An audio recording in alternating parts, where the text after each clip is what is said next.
मदरसा शिक्षकों और छात्रों को मिली बड़ी खुशखबरी। उत्तर प्रदेश में फिलहाल मदरसा कानून को रद्द नहीं किया जाएगा। सुप्रीम कोर्ट ने उत्तर प्रदेश मदरसा कानून को लेकर फैसला सुना दिया है। एससी ने इलाहाबाद हाई कोर्ट के उस फैसले पर फिलहाल रोक लगा दी है जिसमें इस कानून को रद्द करने की बात कही गई थी। हाई कोर्ट ने मदरसा कानून को धर्मनिरपेक्षता के विरुद्ध बताते हुए निर्णय सुनाया था। उत्तर प्रदेश में मदरसा कानून रद्द होने से लाखों छात्रों की शिक्षा पर असर पड़ता है। सुप्रीम कोर्ट के फैसला सुनाने के बाद अब उत्तर प्रदेश में फिलहाल मदरसों पर ताला नहीं लगेगा। 4 मार्च को हुई सुनवाई के बाद मदरसों में पहले की तरह ही पढ़ाई होती रहेगी। सुप्रीम कोर्ट ने कहा कि ये कहना कहीं से उचित नहीं है कि मदरसों का चलाना धर्मनिरपेक्षता का उल्लंघन है। खुद यूपी सरकार ने भी हाई कोर्ट में एक्ट का बचाव किया था। ऐसे इस एक्ट को असंवैधानिक करार देना ठीक नहीं है। उत्तर प्रदेश में फिलहाल 16,000 मदरसे संचालित हैं। इन मदरसों में करीब 17 लाख से अधिक छात्र पढ़ रहे हैं। यही उन्हें दीन की तालीम भी दी जाती है। उत्तर प्रदेश मदरसा एक्ट को रद्द करने के लिए इलाहाबाद हाई कोर्ट के फैसले को चुनौती देने वाली याचिका पर सुप्रीम कोर्ट ने सुनवाई के दौरान मदरसा बोर्ड की तरफ से अभिषेक मनु सिंघवी पेश हुए।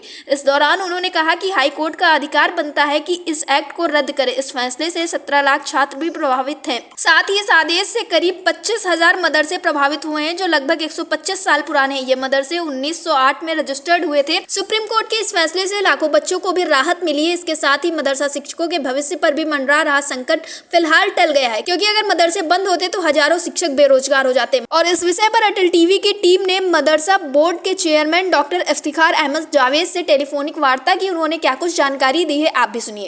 इफ्तिखार अहमद जी, आपका हमारे चैनल अटल टीवी पे बहुत बहुत स्वागत है।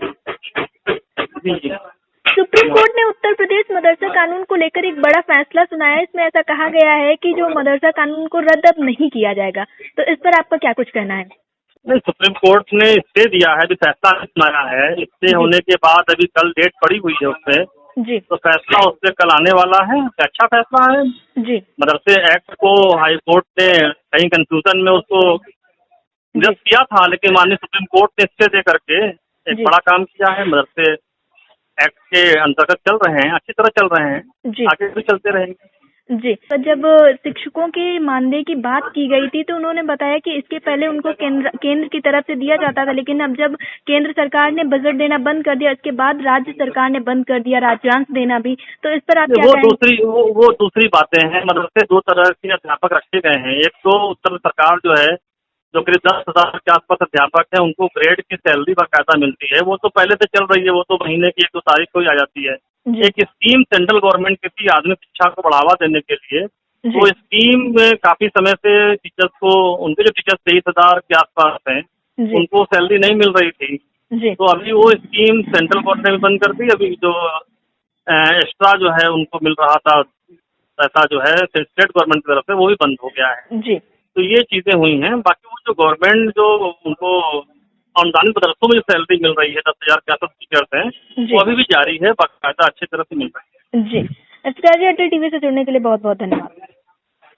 फिलहाल आपको बता दें, मदरसा बोर्ड कानून के खिलाफ याचिकाकर्ता अंशुमान सिंह राठौर ने इलाहाबाद हाईकोर्ट में याचिका दायर की थी। अंशुमान ने मदरसा कानून की वैधता को लेकर हाईकोर्ट में अपील दाखिल की थी। इस याचिका पर सुनवाई करते हुए इलाहाबाद हाईकोर्ट ने 22 मार्च को फैसला सुनाते हुए मदरसा कानून को रद्द करने का फैसला सुनाया था। फिलहाल आपको बता दें, भारत के मुख्य न्यायाधीश CJI DY चंद्रचूड़ और न्यायमूर्ति JB पारदीवाला और न्यायमूर्ति मनोज मिश्रा की 3 न्यायाधीशों की पीठ ने कहा कि उच्च न्यायालय का निष्कर्ष की मदरसा बोर्ड की स्थापना धर्मनिरपेक्षता के सिद्धांतों का उल्लंघन होगी। मदरसा शिक्षिका की अवधारणा को बोर्ड को सौंपी गई नियामक शक्तियों के साथ मिला देता है। पीठ ने यह भी कहा था कि अगर उच्च न्यायालय के समक्ष दायर याचिकाओं का उद्देश्य यह सुनिश्चित करना है कि मदरसा शिक्षा प्रदान करने वाले संस्थानों में धर्मनिरपेक्ष शिक्षा प्रदान की जाए, तो इसका समाधान मदरसा अधिनियम के प्रावधानों को खत्म करने में नहीं है, बल्कि यह सुनिश्चित करने के लिए उचित निर्देश जारी करने में है कि इन संस्थानों में शिक्षा प्राप्त करने वाले छात्र राज्य द्वारा अन्य संस्थाओं में उपलब्ध कराई जाने वाली गुणवत्तापूर्ण शिक्षा से वंचित न हो। सबसे पहले हम अटल टीवी का बहुत बहुत धन्यवाद कहना चाहते हैं, जो हम मदरसा आधुनिक शिक्षकों की हमेशा आवाज़ को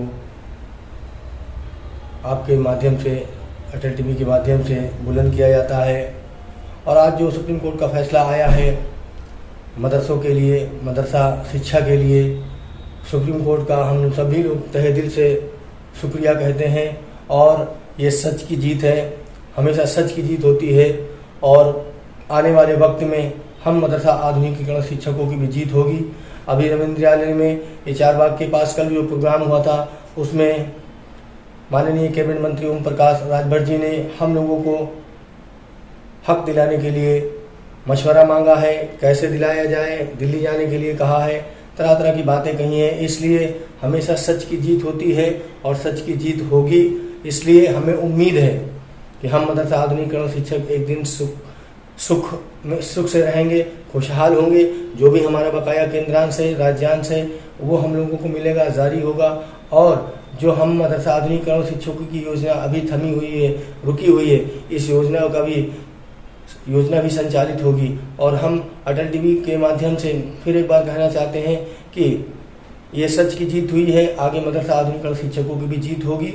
और कोई कितना भी जुल्म करे, जुल्म सच से आगे नहीं जा पाएगा। एक दिन सच की जीत होती है। इसलिए हम चाहते हैं कि हम मदरसा आधुनिकीकरण शिक्षकों का भी हक मिले, हम लोगों को भी इंसाफ मिले। जय हिंद, जय भारत, धन्यवाद। फिलहाल अब मदरसा शिक्षकों और छात्रों को बड़ी खुशखबरी मिल चुकी है। फिलहाल जब से ये खबर निकलकर सामने आई है कि मदरसा कानून को अब रद्द नहीं किया जाएगा, तब से शिक्षकों और छात्रों में काफी खुशी का माहौल देखा जा रहा है। डेस्क रिपोर्ट, अटल टीवी।